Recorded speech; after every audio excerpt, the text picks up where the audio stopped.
AITA for exposing a lie my wife helped her brother spread about me? I'm Scott, 44, and I've been married to Kate, 42, for 15 years. We've been together for about 18.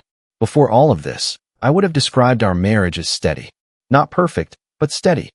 We knew each other's habits, trusted each other, and were pretty good at handling family issues without bringing them home. Kate's family has always had a certain rhythm. Her dad, Richard, is 70 and can turn a disagreement into a referendum on loyalty if he feels challenged. Her older brother, Luke, is 46, funny and easy to like when things are going his way, but defensive when he thinks anyone sees him as unreliable. Her mom, Joan, is 68 and hates conflict so much that she'll change the subject while two people are still talking. Kate grew up in the middle of all that. She learned early how to read a room, how to redirect her dad, how to make an excuse for Luke before Richard could criticize him, and how to get everybody through a holiday without anyone leaving early. I used to admire that about her. I also fit into the system pretty easily because I'm not naturally confrontational. If something irritated me but didn't seem important enough to blow up a dinner over, I usually let it go. Kate used to joke that I was the only person in her family who could sit through one of Richard's lectures without taking the bait. For years, I thought that meant I was mature. By the time this happened, I was starting to understand that being the calm person only works if nobody treats your calmness like a resource they're entitled to use. The dinner where everything started unraveling was supposed to be casual. Luke had been dating Mallory for about 6 months, and by then, she'd been around enough that the family had stopped putting on their best behavior for her. I actually liked her at first. She was sharp, confident, and socially quick in a way Luke enjoyed. She could tease Richard without setting him off, which honestly felt like a rare talent. She'd also been friendly to me before that night. We'd had normal conversations about movies, travel, and home projects, nothing deep. I never had the sense that she disliked me. That's part of why the comment landed so strangely. We were eating at Richard and Joan's house. Joan had finished physical therapy after a hip replacement a few months earlier, and everyone was in a good mood because she was moving around without much help again. At some point, Luke started teasing Kate about how she always overplans everything. Kate laughed and said someone in the family had to remember what time people were supposed to show up. Mallory looked at me and said, "At least she has you when you're on duty." I smiled because I assumed I'd missed a joke. She added, "You know, part-time husband. Shows up after the hard part." Luke laughed immediately. Richard gave that little amused exhale he does when he doesn't want to be the one making the joke, but definitely wants to enjoy it. I looked at Kate. She gave me the look she'd been giving me for years. Slightly raised eyebrows, a tiny shake of the head. Let it go. So I did. I said, "That's a new one," and reached for my water. Mallory, probably thinking I was playing along, kept going. "I'm kidding. Mostly. Kate survived your disappearing act during Joan's recovery, so I guess she can survive anything." That was different. I said, "What disappearing act?" Mallory's smile faded just a little. Luke jumped in with, "Oh, come on. Don't make it weird." But Mallory kept talking, now in the tone people use when they think they're explaining something everyone already knows. She was basically doing everything that first week. "Luke was keeping things together over here. You were kind of checked out, right?" I stared at her. Then she said something about Joan's medication schedule. Specifically, she mentioned how the evening pills had been getting mixed up until Luke set up that whole system. That system was a sheet of printer paper I had taped to Joan's refrigerator. Morning medications on the left, evening medications on the right. Boxes to check after each dose. Nothing sophisticated. Just something I made because by the 3rd day, everyone was tired and Joan couldn't remember whether she'd taken one of her evening pills. I was the one who made it. Kate knew that. Joan knew that. Luke knew about it because he had seen it later. Mallory had not even been around then. I stopped defending myself because suddenly the insult mattered less than the source. I asked, "Who told you that?" Mallory looked at Kate before she answered. It wasn't dramatic. She didn't point at her. She just flicked her eyes toward my wife for maybe half a second. Kate immediately said, "Can we not do this? Mom's doing well. That's what matters." Richard picked up his fork and said, "Exactly." Luke muttered something about everybody being too sensitive. Mallory looked confused, and Kate would not look at me. The rest of the dinner was technically normal. That made it worse. Joan asked if anyone wanted more potatoes. Richard complained about a neighbor's tree. Luke told a story about something that had happened at a grocery store. Mallory got quieter. Kate cleared plates earlier than she normally would. I barely said anything. I wasn't sitting there furious over whether I got credit for helping Joan. I kept coming back to the same question. Why had Mallory looked at Kate? I waited until we were in the car. Kate buckled her seatbelt, started the engine, then sat there for a second without pulling away. I said, "What exactly has Mallory been told about me?" Kate sighed. "Scott, that's a question. She's heard family stories. Luke talks. Dad talks. You know how they are." "That's not what I asked." Kate backed out of the driveway. I waited. After about a block, I said, "Why did she look at you?" "I don't know." "You do know. She was probably checking whether she'd crossed a line. She said I left you to manage your mom's recovery by yourself." "I know what she said." She described the medication chart. Kate tightened her hands on the steering wheel. I said, "That's not some vague family story." She told me I was making too much of one stupid dinner comment. I said, "It wasn't just rude. It described something that never happened." She was quiet for a few seconds, then said the sentence she'd used before in smaller situations with her family. "We know what actually happened." Normally, that would have ended the conversation. That night, it made something in me click. I said, "Then why am I the only one who's expected to live with the version that isn't true?" Kate didn't answer. To explain why that hit me so hard, I have to go back to Joan's surgery. She had a hip replacement several months before that dinner. The surgery itself went fine, but the first couple of weeks afterward were exactly the kind of period where a family needs people to be boring and reliable. There was no big medical crisis. It was getting Joan into the car without twisting wrong. It was making sure the walker was close enough that she didn't decide she could make it across the room without it. It was meals, ice packs, pharmacy pickups, short follow-up visits, helping her get settled after she'd overdone it, and keeping track of which pill she'd taken when. Kate was there. I want to be clear about that. She was anxious and exhausted, and when she was with her mom, she was attentive. But she also tended to get overwhelmed by the logistics, because she was watching Joan's face all the time and worrying about whether every grimace meant something was wrong. I'm better at routine, so I handled a lot of the practical stuff. On Joan's second day home, she tried to leave the walker in the hallway because she said it made the living room look like a rehab center. I moved it back next to her chair. She told me, "Don't start bossing me around just because I'm temporarily slow." I said, "I was already bossy. You just used to walk away faster." She laughed, which hurt because laughing pulled at something, and then she told me not to make her laugh. That was what most of those days were like. Normal, mildly frustrating, repetitive care. Luke had promised to help too. At first, I thought he would. He said he'd take Tuesday afternoon so Kate and I could go home and reset. Tuesday morning, I got a text. "Hey, can you cover Mom today? Something came up. I'll take Thursday." I remember showing Kate. She closed her eyes and said, "Of course." I asked what happened. She said, "I don't know. He said something came up." I covered Tuesday. That one didn't bother me much. Things really do come up. On Thursday, Luke did show up, but late. He brought Joan coffee and stayed a couple of hours. He was good company. Joan was glad to see him. He made her laugh more than either of us had managed to all week. That's Luke in a nutshell. He can be genuinely good when he's there. The next week, he was supposed to take Joan to a follow-up appointment.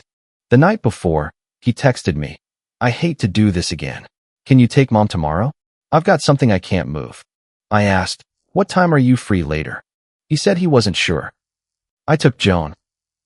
She was embarrassed getting into my car because she hated needing help lifting her leg. She snapped at me once, apologized 10 minutes later, then spent most of the drive home complaining about how every medical office had uncomfortable chairs. That afternoon I bought groceries on the way back because her refrigerator was mostly yogurt, mustard, and 3 different kinds of sparkling water. Another time Luke canceled for an understandable reason.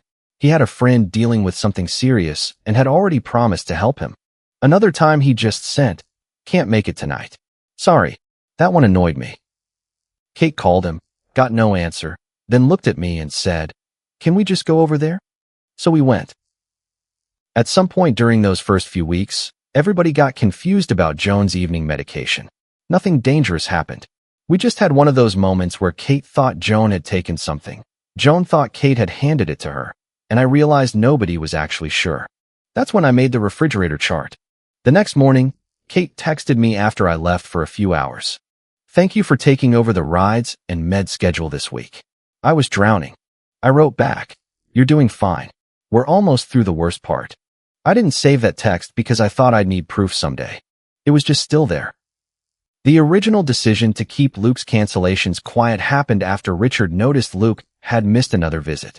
Richard said something to Kate like, "Your brother talks a big game." Kate stiffened because she knew exactly where that conversation was heading. Later, when we were alone, she asked me not to tell Richard how many times Luke had actually backed out. She said, "Dad and Luke have finally been getting along. Mom doesn't need them screaming at each other while she's trying to recover." That sounded reasonable to me. I wasn't interested in embarrassing Luke. Joan needed help, and I was helping. I didn't think there needed to be a scoreboard.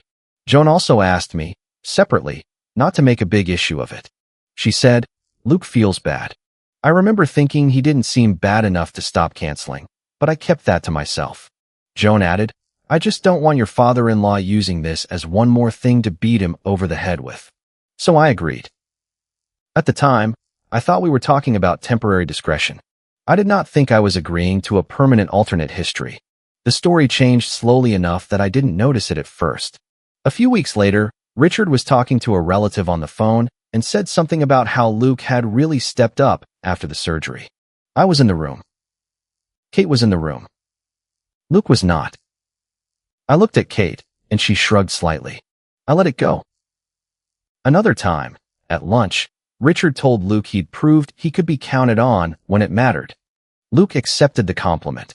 That bothered me, but Joan looked tired, and I didn't want to turn lunch into a fact-checking session. Then Luke himself started telling stories. Not huge lies. That's what made it slippery. He didn't say, "Scott did nothing and I did everything." He'd say things like, "That first week was chaos. We had to get Mom on a schedule." Or, "I finally figured out the medication thing." Or, "I was running back and forth constantly." He used the word "we" whenever the actual work was obvious and "I" whenever there was a useful detail attached. Once he described the refrigerator checklist almost exactly. I looked at him. He looked back and said, "What?" I said, "Nothing." That was on me. I could have corrected him then. I didn't. Part of it was that I genuinely didn't care about praise. Part of it was that I knew Kate hated these conflicts. Part of it, if I'm honest, was ego of a different kind. I liked thinking I was above the family drama. I told myself I was choosing peace. What I was really doing was making it incredibly easy for everybody else to choose my silence too. After the dinner with Mallory, I told Kate I wanted the story corrected. Not everywhere. Not with some announcement. I wanted her to tell Mallory that I had not abandoned her during Joan's recovery and that Luke had not done most of the work. Kate said, "Fine, I'll talk to her." Then I asked, "Have you ever personally told Mallory I didn't help your mom?" She looked at me and said, "Not like that. There are phrases that tell you more than the person saying them intends." I said, "What does not like that mean?" "It means I never sat there and told her you abandoned me." That wasn't my question. She rubbed her forehead. "Scott, I'm tired. I'm not going to reconstruct every sentence I've ever said to her because she made one rude joke. Did you tell her I was checked out?" "I don't remember using those exact words." "So you did talk to her about me." "That is not what I said." "Kate." She stood up from the kitchen table and said, "I'm not doing an interrogation." Then she went upstairs. I sat there for maybe 10 minutes after she left, not because I was trying to be dramatic, but because I realized I had asked my wife a very simple question and she had spent an impressive amount of effort not answering it. The next day, instead of continuing the same argument with Kate, I called Luke. I had known Luke for 18 years. There had been a time when I genuinely thought of him as a brother. Years earlier, he went through a breakup that hit him hard. He called me one night because he didn't want to be alone but also didn't want to talk to his family. I drove over. We sat in his living room until after midnight while he repeated the same 3 thoughts in different ways. I never told Kate the details. I never told Richard. Later, Luke thanked me for not turning his worst night into family entertainment. That memory kept coming back while I waited for him to answer. He picked up and said, "What's up?" I said, "I want to ask you something without making it a whole thing." He laughed. That usually means it's about to be a whole thing. Why does Mallory think you handled most of your mom's recovery? There was a pause. Then he said, seriously? Yes. She was joking, man. She was repeating details. So they were details from things I did. He sighed loudly. Scott, are we really competing over who helped Mom? No. That's what this sounds like. I'm asking why she thinks I didn't help. I don't know. She probably filled in some blanks. Based on what? I don't know what Kate tells her. I don't know what Dad says. People talk. There it was again. Kate, I said, you've also told the medication story like you came up with it. He laughed. I mentioned the chart. You said you got her on a schedule. Everybody helped. Did they? Come on. I reminded him about the appointments he canceled. He got quieter, then said, you covered a few things. Nobody said you did nothing. That sentence bothered me more than if he'd denied everything. It meant there was a middle ground already established in his head where he had done most of the work and I had covered a few things. I said, correct Mallory. He said, you're being weirdly competitive about helping an elderly parent. I'm not asking for credit. Sounds like you are. I'm asking you not to accept credit for things you asked me to do because you weren't there. He said, I'm not doing this. I said, okay. Then I ended the call. A few days later, I stopped by to see Joan alone. She was walking without the cane inside the house by then, although she still kept it near the door for longer outings. She was in the kitchen putting away mugs. I told her to sit down before she accused me of still treating her like a patient. She said, I knew recovery would be over when you got less bossy. I said, you're going to be waiting a long time. We had coffee. I didn't want to drag her into a fight, so I tried to keep the question narrow. I asked, do you remember Dad saying Luke did most of the work after your surgery? She immediately looked uncomfortable. That was my answer before she spoke. She said, your father says a lot of things. Did you know the story had gotten exaggerated? She set her mug down. Yes. Why didn't you say anything? Because every time that subject came up, your wife looked like she was bracing for an explosion. I asked what she meant. Joan hesitated. Then she told me Kate had asked her not to correct Richard in front of Luke because it would turn into another argument. I thought about one dinner from a month earlier when Joan had started to say something after Richard praised Luke, then stopped when Kate looked across the table at her. At the time, I thought Joan was simply tired. I said, did Kate know people were blaming me? Joan frowned. I don't know if she thought of it as blaming you. They're saying I wasn't there. I know. So what did she think that was? Joan looked miserable. Finally she said, I think she thought you wouldn't care. I nodded. That landed harder than Mallory's joke. Not because Joan said it cruelly. She didn't. It was the opposite. She said it like she was describing a compliment. Scott can take it. Scott won't make a scene. Scott knows the truth. Scott understands. I left soon after. That evening, I asked Kate again what she had told Mallory. She said she had already texted Mallory and told her the joke was out of line. I asked, did you correct the story? She said, I told her you helped a lot. That wording irritated me. A lot. Oh my God, Scott. I'm asking because every answer you give makes this smaller than it was. She said, I am trying to fix this. I said, then tell me what you told her in the first place. Kate said, I don't know everything Luke says to her. Again, not an answer. 2 days later, Mallory texted me. I hadn't given her my number recently, but we were all in each other's contacts from family planning stuff. Her message said, I'm sorry about the part-time husband joke. It was rude, and I shouldn't have said it at dinner. I was repeating what I'd been told, and I didn't realize it was such a sore subject. The apology annoyed me because of sore subject, but it was still an apology. I wrote back, thanks. One question. By Luke. She took a while to respond.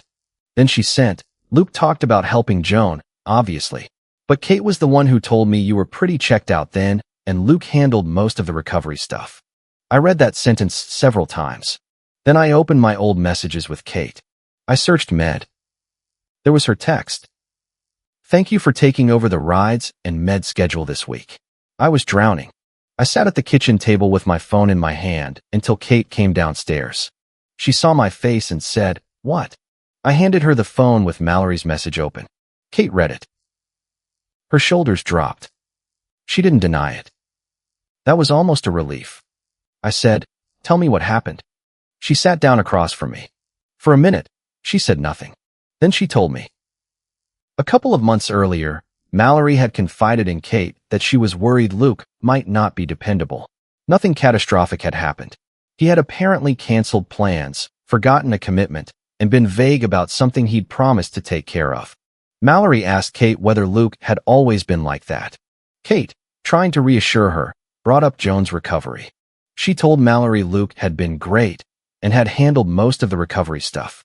Mallory apparently remembered seeing how exhausted Kate had been around that time and asked why Kate had seemed so overwhelmed if Luke was doing so much. That was where I came in. Kate said she told Mallory I had been pretty checked out. I asked why. Kate looked at me like she wished there were a version of the answer that would sound better if she found the right wording. I was trying to reassure her. About Luke. Yes. So you used me. That's not how I thought of it. How did you think of it? I didn't think she would ever. I don't know. I didn't think it would matter. I stared at her. She immediately said, "That came out wrong." I said, "No, I think that came out exactly right. Scott, I wasn't trying to hurt you. You told your brother's girlfriend I didn't help you when your mom was recovering. I exaggerated. You reversed it. I was trying to make Luke sound more dependable, by making me sound less dependable." She started crying. I don't say that to make her look manipulative. Kate cries when she's angry, frustrated, ashamed, overwhelmed, pretty much any emotion above a certain intensity. She was also genuinely upset. She said, "You're acting like I've spent 15 years trashing you behind your back. I'm not. You are. You're reducing our marriage to one stupid conversation." I took my phone back and opened her old message. I turned it toward her. "You thanked me for handling your mom's rides and medication that week. I know. And then you told Mallory I was checked out. I know." I asked, "Why am I the only person who has to be secure enough to be lied about?" Kate covered her face for a second. Then she said, "I don't have a good answer." That was the first honest thing she'd said in the conversation. I told her the problem was no longer just what she'd told Mallory. Every time Richard praised Luke and implied I hadn't helped, she stayed quiet. Every time Luke took credit for some detail, she stayed quiet. When Mallory insulted me, Kate's instinct wasn't to correct the lie she had helped create. It was to give me the look that meant I should absorb the insult quietly. Kate said, "I thought if we just didn't make it a thing, it would die." It didn't. I know.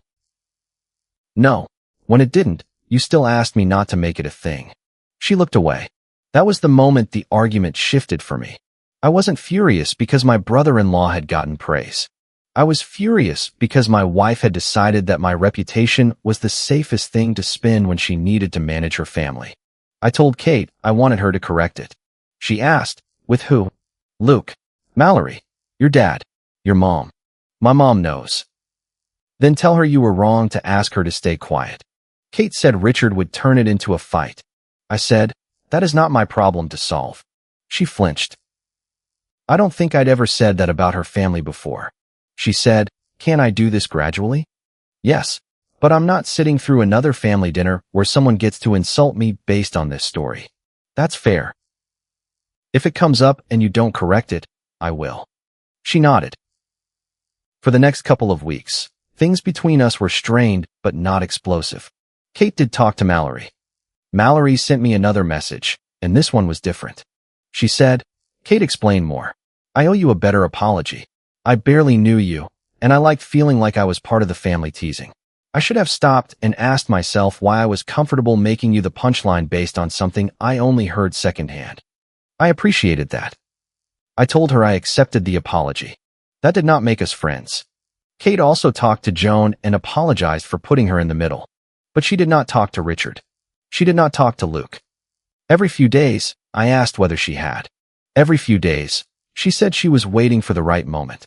I said, "There isn't going to be a right moment." She said, "I know. I just don't want Dad to hear it as me attacking Luke." "Then let him hear it however he hears it. You know how he gets." That phrase used to make me soften immediately. This time I said, yes, I do, and I left it there. A few weeks later, Joan invited us to dinner. It was supposed to mark the end of her physical therapy. Nothing formal, just family. I didn't want to go. Joan called me herself and said, I miss having you here when everybody is pretending not to argue. I laughed in spite of myself. Then she said more seriously, I don't want you disappearing because of something I was part of. I told her she wasn't responsible for what Kate had said to Mallory. She said, I still asked you to be quiet when Luke was canceling. You were recovering. That doesn't mean I didn't help set the table for everything that came after. That was a very Joan way to admit fault. Specific enough to matter, small enough not to turn into a speech. I told her I'd come. Before we left, Kate said, if Dad brings up the recovery stuff, I'll correct him. I said, okay. She looked nervous. I told her, I'm not looking for a fight. I know. But if someone comes at me again, I'm answering honestly. She nodded. I understand. Dinner was calm at first. Joan made a point of moving around the kitchen without help, probably because she was proud she could. I still carried the heavier serving dish to the table, and she told me not to get smug about it. Richard opened a bottle of wine. Luke and Mallory arrived together. Mallory was polite to me, a little careful. Luke gave me a quick hello and spent most of the first half hour talking to Richard. For a while, I thought maybe the whole issue would simply stay out of the room. Then Richard raised his glass.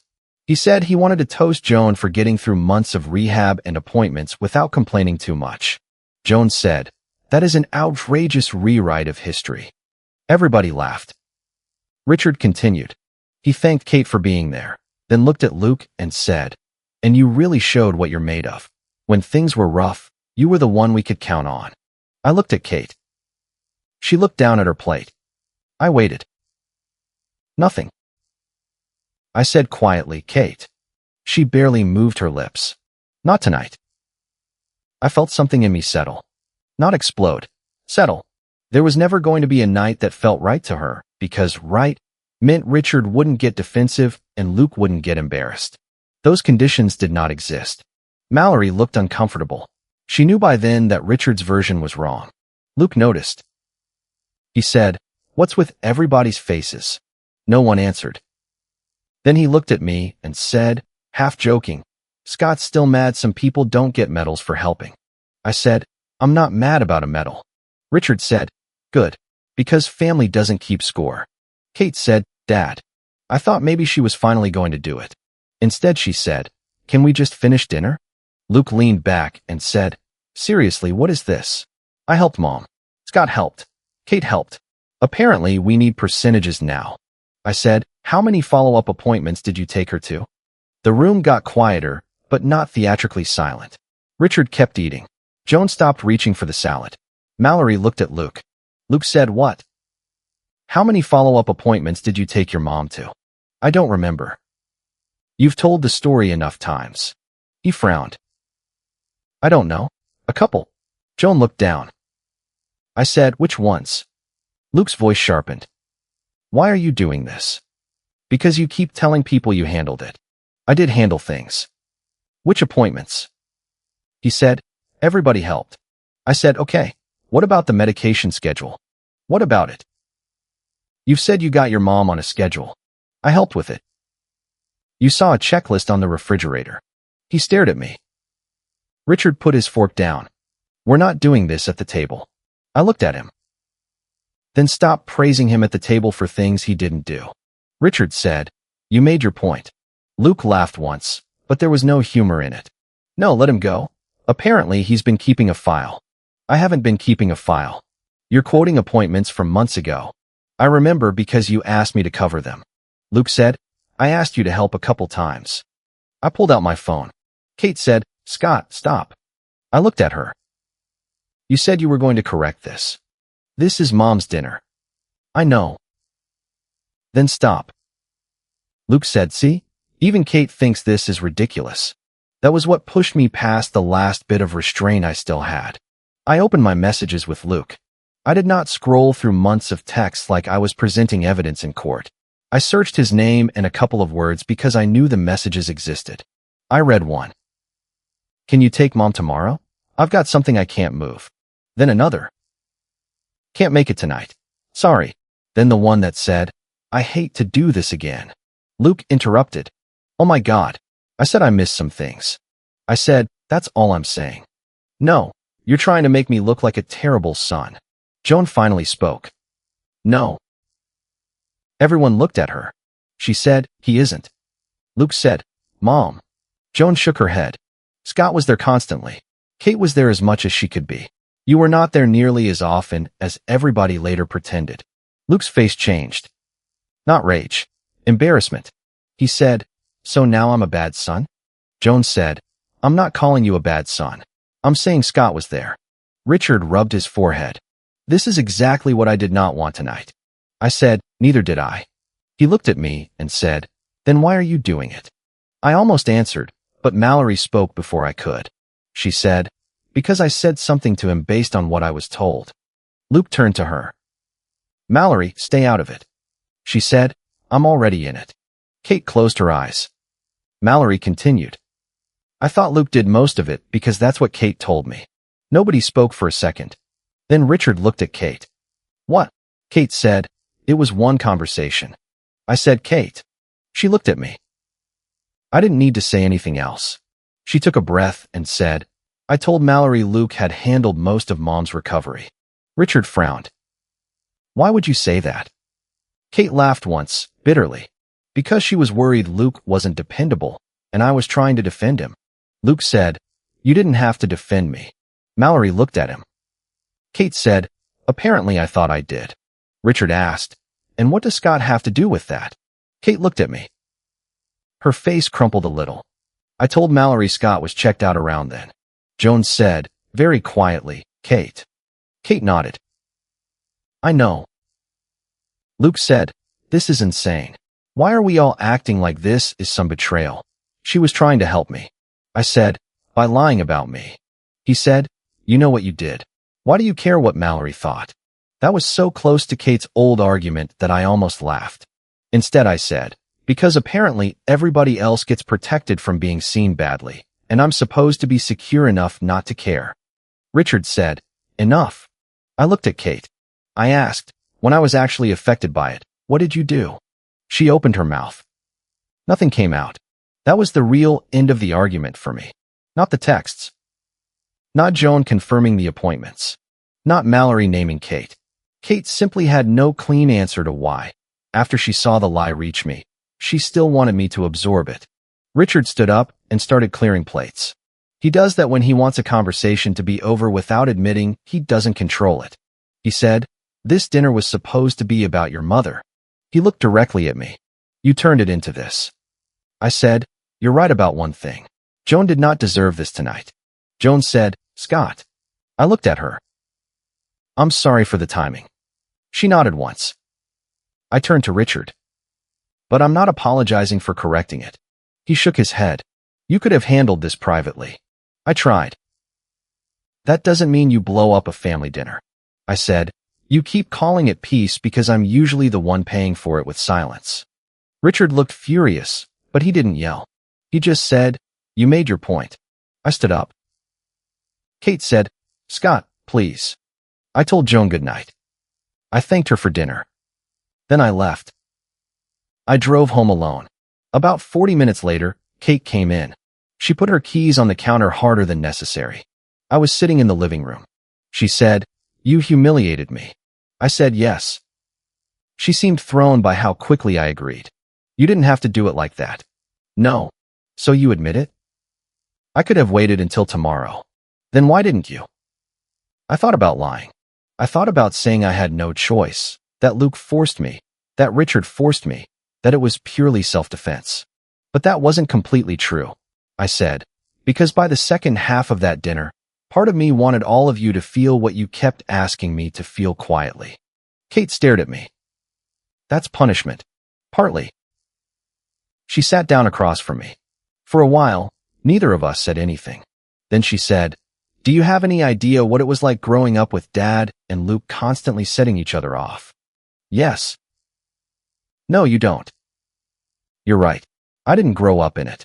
I spent my whole life stopping them from exploding at each other. I know. You think I enjoy this? You think I like covering for Luke? I think you're so used to doing it that you stop noticing who you use to make it work. She looked at me. I said, you can't keep one person calm by deciding someone else is allowed to be hurt. Kate started to say something, stopped, then looked away. I didn't push. We slept separately that night. The next morning, she made coffee and left mine on the counter without saying much. I didn't know whether our marriage was in actual danger. That scared me more than the family fight. We had been together nearly 18 years. We had routines so ordinary I almost never noticed them. Who bought which groceries? Which side of the bed each of us slept on? The fact that Kate always forgot to replace the empty paper towel roll, and I always complained while replacing it myself. I loved her. I was also furious with her. Both things were true. I did not ask her to cut off her family. I didn't want that.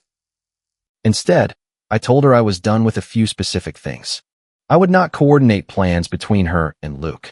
I would not explain Luke's cancellations to Richard. I would not attend gatherings where insulting me was treated like harmless humor. I would not lie if someone directly asked me what had happened. Kate listened, then said, "So you're punishing me by refusing to help?" "No, that's what it sounds like. I'm refusing to manage consequences that belong to other adults." She said, "That's easy for you to say." "Probably. You can just walk away from them." "I'm not asking you to walk away. But if I don't, I'm the one left dealing with them." I said yes. That sounded harsh even to me, but it was also the truth. For years, Kate had softened Richard, softened Luke, softened Joan, and then come home to me because I was the one person she didn't have to soften. The problem was that eventually I became the cushion she put under everyone else. Luke stopped speaking to me for a while. Richard sent me one message. "Private family issues do not need to be turned into public confrontations. You embarrassed your wife and your brother-in-law at your mother-in-law's celebration." I read it. I did not answer. That was new for me too. Usually I would have written 3 drafts trying to be fair enough that Richard couldn't accuse me of disrespect. This time, I let him have his opinion. Mallory contacted me once more. She said she was sorry, again, and added something that made me understand her a little better. She said, "I think I liked being included in the teasing because it made me feel like I was really part of the family. That doesn't excuse it. I should have questioned why everyone was so comfortable telling me a story where someone I barely knew was the bad guy." I told her I appreciated her saying that. She and Luke stayed together. I had no interest in trying to use what happened to break them up. But from what Kate later told me, Mallory stopped automatically accepting Luke's version of family conflicts. If Luke complained that somebody had let him down, she asked what happened before that. If he said Richard was being unfair, she asked what Richard thought he had agreed to do. Luke hated that. I didn't celebrate it. It was simply the natural consequence of being caught in a story that had been edited too aggressively. Joan called me a few days after the dinner. She apologized for asking me to keep Luke's missed visits quiet during her recovery. I told her, that wasn't the whole problem. I know. You were recovering. You didn't want to fight in your living room. I still asked you. And I said yes. She was quiet. I said, I kept saying yes long after that week was over. Joan said, "You did." I appreciated that she didn't rush to tell me I had done nothing wrong, because I had contributed to the pattern, not by causing the lie and not by deserving it. But I had made silence my default and then acted surprised when everybody started expecting it. Kate's attempts to repair things were uneven at first. She apologized a lot. Then she explained. I was stressed. I know. Luke was having a rough time. I know. Dad is impossible when he thinks someone is criticizing Luke. I know. One night, after a long version of that conversation, I said, all of those explanations can be true and still not be accountability. She got angry. Then she went quiet. A few days later, she told Richard the truth directly. I wasn't there. She told me afterward. She said she had gone to see her parents and told Richard that I had done most of the practical work during Joan's first weeks home, especially the rides and medication routine. She also told him she had been wrong to let him keep believing otherwise. Richard apparently said I had made this into a bigger issue than it ever needed to be. Kate told him, maybe, but he's not wrong about what happened. Richard asked whether she was really going to take Scott's side against your own brother. Kate told me she almost fell into the usual wording. She almost said nobody was taking sides. Instead, she said, Scott is family too. Richard did not react well. He told her she was rewriting things because I had pressured her. Kate came home upset. Normally, that would have become my problem immediately. I would have talked her through Richard's tone, explained what he probably meant, helped her decide whether to call him the next day. She didn't ask. She said, I'm going upstairs for a while. Then she went. That mattered to me more than another apology would have. She also talked to Luke. That went worse. Luke told her she had thrown him under the bus to save her marriage.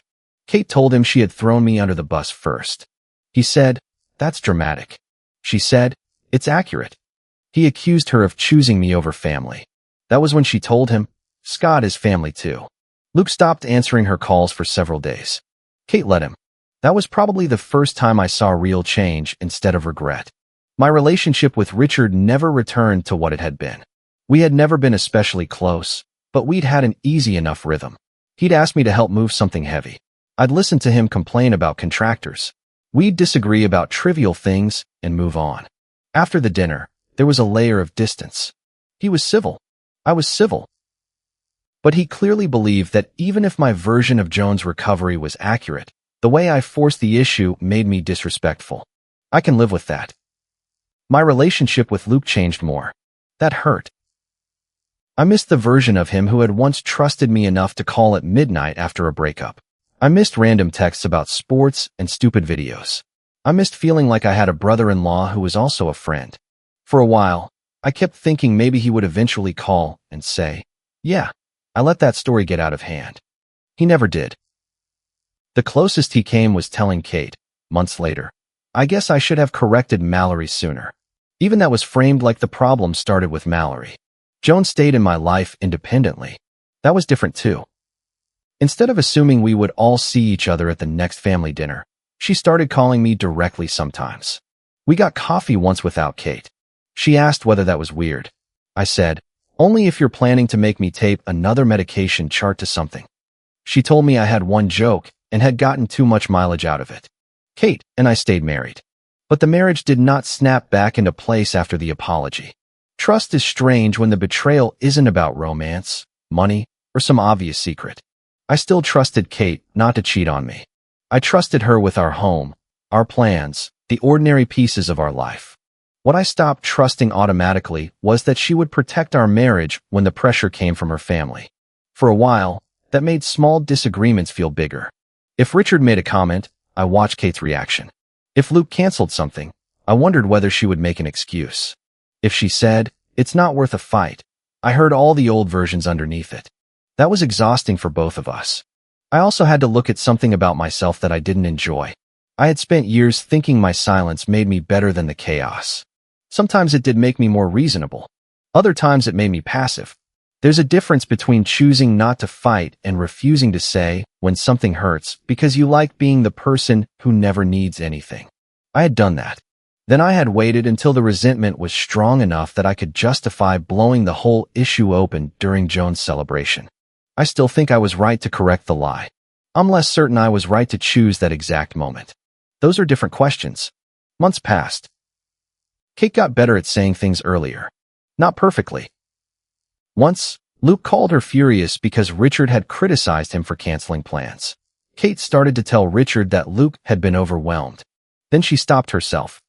She said to me later, I realized I didn't actually know why he canceled. I said, did you ask? Yes. And he said he forgot. That was it. No interpretation. No defense.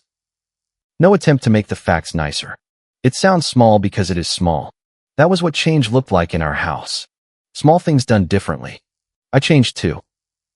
When I was irritated, I started saying it before it became a private case I built in my head. A few times, Kate told me I was being too sensitive.